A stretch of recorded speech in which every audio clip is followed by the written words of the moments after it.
നമസ്തേ, എല്ലാവർക്കും നമസ്കാരം. നമ്മുടെ ജീവിതത്തിൻ്റെ ആത്യന്തികമായിട്ടുള്ള അർത്ഥം എല്ലാവർക്കും നഷ്ടപ്പെട്ടു കഴിഞ്ഞു. ഇന്ന് നമ്മൾ എന്തിനാണ് ജീവിക്കുന്നത്, എന്താണ് ജീവിതത്തിൻ്റെ അർത്ഥം, ശരിക്കും അൾട്ടിമേറ്റ് സെൻസ് ഓഫ് ലൈഫ് എന്താണെന്ന് അറിയില്ലാത്തൊരവസ്ഥയിലേക്കാണ് നമ്മൾ എത്തി നിൽക്കുന്നത്. ദൈവം എന്താണെന്ന് അറിയില്ല, അത് മറ്റൊരു കാര്യം. ദൈവം എന്താണെന്ന് നമുക്കറിയാൻ താല്പര്യമില്ല. അതിനെ കൂടുതൽ നിഗൂഢമാക്കാനാണ് നമുക്ക് താല്പര്യം. ഹിമാലയത്തെക്കുറിച്ച് ഇല്ലാത്ത കഥകൾ പറഞ്ഞുണ്ടാക്കാനാണ് നമുക്ക് താല്പര്യം. ഉള്ളതിനെക്കുറിച്ച് അറിയാനല്ല താല്പര്യം. ഹിമാലയത്തിൻ്റെ സയൻസ് അറിയാനല്ല നമുക്ക് താല്പര്യം. ഇല്ലാത്ത കഥകളെ പറഞ്ഞ് പ്രചരിപ്പിച്ച് നടക്കാനാണ് നമുക്ക് താല്പര്യം. ഭാരതം അഭിമാനിക്കുന്നത് എന്തിലാണ്? വേദത്തിലാണ്, അല്ലാതെ അസത്യത്തിലല്ല, നുണകളിലല്ല. ഒന്നിൻ്റെയും യാഥാർത്ഥ്യങ്ങളെ നമുക്ക് ഉൾക്കൊള്ളുവാൻ ഇഷ്ടമല്ല.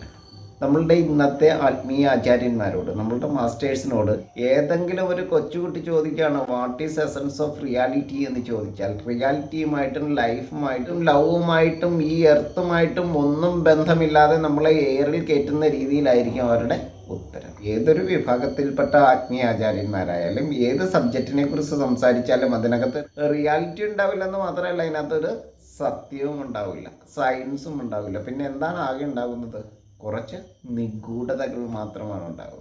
സാധാരണ ജനങ്ങൾക്ക് ചിന്തിച്ചാൽ ഒരു അന്തവും കുന്തവും കിട്ടാത്ത രീതിയിലുള്ള ഉത്തരമായിരിക്കും അവിടുന്ന് വരിക.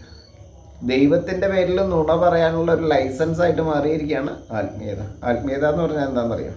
അറിവെന്നാണ് അർത്ഥം. എങ്ങനെയുള്ള അറിവാണ് ആത്മീയത? സ്നേഹത്തെ ജനിപ്പിക്കുന്ന അറിവാണ് ആത്മീയത. സർവ്വജീവനെയും സംരക്ഷിക്കുന്ന അറിവാണ് ആത്മീയത. പരമസത്യത്തെ ധരിക്കലാണ് ആത്മീയത. സർവ്വജീവലോകത്തിൻ്റെയും ദുഃഖത്തെ മായ്ക്കുന്ന, സന്തോഷത്തെ ഏകുന്ന, സമാധാനത്തെ ഏകുന്ന അറിവാണ് ആത്മീയത. അതാണ് ആത്മീയത. ഈ പ്രപഞ്ചത്തെ വളരെ സിമ്പിളായിട്ട് പരിചയപ്പെടലാണ് ആത്മീയത. യഥാർത്ഥ ജീവനിലേക്ക്, ജീവിതത്തിലേക്ക് വിരൽ ചൂണ്ടുന്നതാണ്, വെളിച്ചം പകരുന്നതാണ്. അൾട്ടിമേറ്റ് മീനിങ് ഓഫ് ലൈഫ് എന്താണെന്ന് നമ്മുടെ കൊച്ചു കുട്ടികളോടും പറഞ്ഞു കൊടുക്കാൻ കഴിയുന്നതാവണം. അത്തരത്തിലുള്ളതാവണം ആത്മീയത. നുണകളുടെ വാചക കസർത്താകരുത് ആത്മീയത. ഇന്ന് ആത്മീയത സഞ്ചരിക്കുന്നത് വലിയൊരു അപകടത്തിലേക്കാണ്. നമ്മളിന്ന് മക്കളെ പറഞ്ഞു പഠിപ്പിക്കുന്നത് മുജ്ജന്മമുണ്ട്, പുനർജന്മമുണ്ടെന്നാണ്. നമ്മളുടെ അച്ഛനമ്മമാരാണ് നമ്മളുടെ മുജ്ജന്മം. ആ അച്ഛനമ്മമാരുടെ പുനർജന്മമാണ് നമ്മൾ. അച്ഛനാണ് ജീവന് കാരണം. പക്ഷെ അമ്മ എന്താണ്? അമ്മ മറ്റു മാതൃകകളൊന്നുമില്ലാത്ത അത്രയും വലിയ മാതൃകാ മാതാവാണ്. അമ്മയുടെ സ്വപ്നമാണ്, ജീവനാണ്, ശരീരമാണ്. അമ്മ തന്നെയാണ് ആ ജീവനായി പുനർജനിക്കുന്നത്. അമ്മയുടെ ശരീരത്തിൽ നിന്നാണ് പുതുജീവൻ ജനിക്കുന്നത്. നമ്മളുടെ മുജ്ജന്മം എന്ന് പറഞ്ഞാൽ നമ്മളുടെ അമ്മയും അച്ഛനുമാണ്.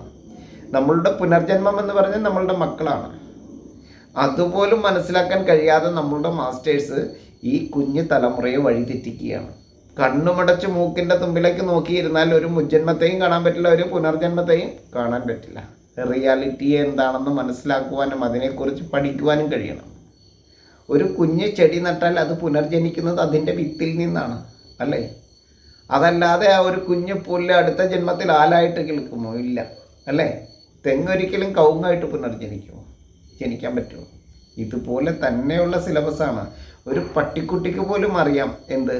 അതിൻ്റെ മുജ്ജന്മം ഏതാണെന്ന്, അതിൻ്റെ പുനർജന്മം എന്താണെന്ന്. നമ്മൾ അമ്മയിൽ നിന്നും അച്ഛനിൽ നിന്നും പുനർജനിച്ചതാണ്. അതുപോലെ തന്നെ മക്കൾ ജനിക്കുന്നത് ഒരു മന്ത്രവാദിയുടെയും ഒരു അന്ധവിശ്വാസികളുടെയും പുനർജന്മ സിദ്ധാന്തത്തിൽ നിന്നിട്ടല്ല.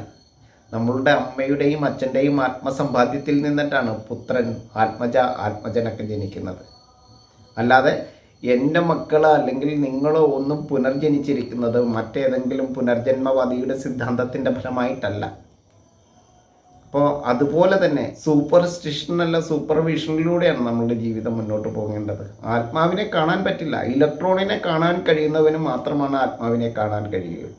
ആത്മശക്തിയെ നമുക്ക് അനുഭവിച്ചറിയാൻ പറ്റും. എൻ്റെ അറിവിനെ നിങ്ങൾക്ക് പകരുവാൻ പറ്റും. എൻ്റെ ആത്മാവിന് കൂടുവിട്ട് കൂടുമാറാൻ പറ്റില്ല. എൻ്റെ മനസ്സിന് കൂടുമാറാൻ പറ്റുമോ? എൻ്റെ ആത്മാവിന് കൂടുമാറാൻ പറ്റുമോ? ഇല്ല. എൻ്റെ ആത്മശക്തിക്ക്, എൻ്റെ അറിവുകൾക്ക് കൂടുമാറാൻ പറ്റും. ആത്മാവെന്ന് പറഞ്ഞാൽ എന്താണ്? ഇലക്ട്രോണിൻ്റെ വൈഭവമുള്ള എനർജിയാണ് ആത്മാവ്. അത് കാരണഗണമെന്ന് പറയും. നമ്മളുടെ ജീവന് കാരണമായിരിക്കുന്ന, നമ്മളുടെ ശരീരത്തിന് കാരണമായിരിക്കുന്ന ഗണമാണ് നമ്മളുടെ ആത്മശക്തിക്ക് കാരണമായിരിക്കുന്ന വൈഭവം, നമ്മളുടെ അറിവിന് കാരണമായിരിക്കുന്ന വൈഭവം. നമ്മളുടെ അറിവിനെ കൂടുവിട്ട് കൂടുമാറുവാൻ പറ്റും. ഒരു ടീച്ചർക്ക് കുട്ടികളിലേക്ക് അറിവിനെ പകരുവാൻ പറ്റും. നിങ്ങളുടെ അറിവിനെ തിരിച്ചും പകരുവാൻ പറ്റും.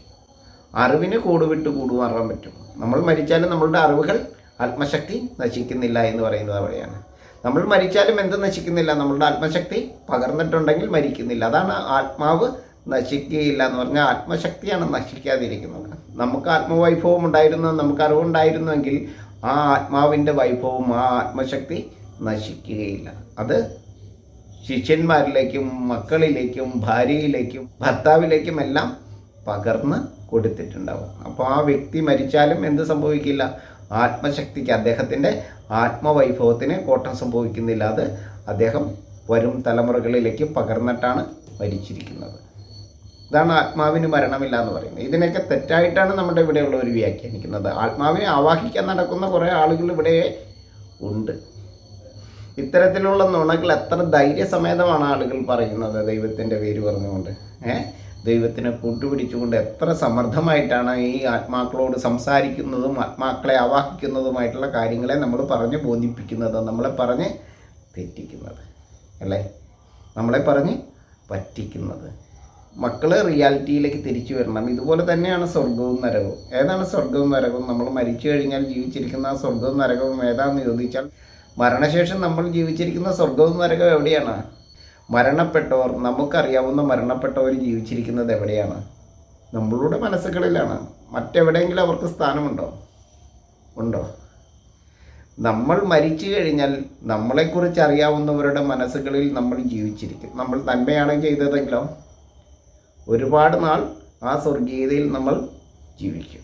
തിന്മ ചെയ്തിട്ടാണ്, നമ്മളുടെ സ്വന്തം നാടിന് തിന്മ ചെയ്തിട്ടാണ് നമ്മൾ മരിക്കുന്നതെങ്കിലോ നമ്മളെ അവർ ഓർക്കുമ്പോൾ വിമർശിച്ചു കൊണ്ടിരിക്കും. ഓർക്കുന്നവർ നമ്മളെ വിമർശിച്ചു കൊണ്ടിരിക്കും. നമ്മളെ വറചട്ടിയിലിട്ട് എരുതിയിലിട്ട് വറുത്തുകൊണ്ടിരിക്കും. അതാണ് നരകം. അതെവിടെയാണ് നരകമുള്ളത്? നമ്മൾ ജീവിച്ചിരിക്കുന്നവരുടെ മനസ്സുകളിൽ മാത്രമാണ് മരിച്ചുപോയവരുടെ സ്ഥാനം. നമ്മൾ ചെയ്യുന്ന നന്മയുടെയും തിന്മയുടെയും അളവുകോലിൽ അത് മീളുന്നതുമാണ്. നന്മയായാലും തിന്മയായാലും ചരിത്രത്തിൽ ഇടം പിടിക്കുന്ന രീതിയിലാണ് നമ്മൾ ജീവിച്ച് മരിച്ചതെങ്കിൽ ആ നരകത്തിലെ ജീവിതവും സ്വർഗത്തിലെ ജീവിതവും നീളും. ചരിത്രത്തിൽ ഇടം പിടിച്ചാൽ ഒരിക്കലും മായാതെ അമരത്വം ചാർത്തിത്തരും.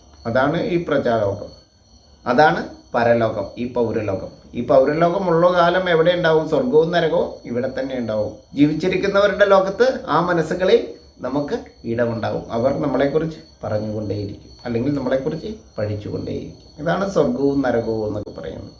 ഇതിനെയൊക്കെയാണ് നമ്മുടെ ആചാര്യന്മാർ തെറ്റായിട്ട് വ്യാഖ്യാനിച്ച് നമ്മളുടെ തലമുറയെ തന്നെ വഴിതെറ്റിച്ചുകൊണ്ടിരിക്കുന്നത്.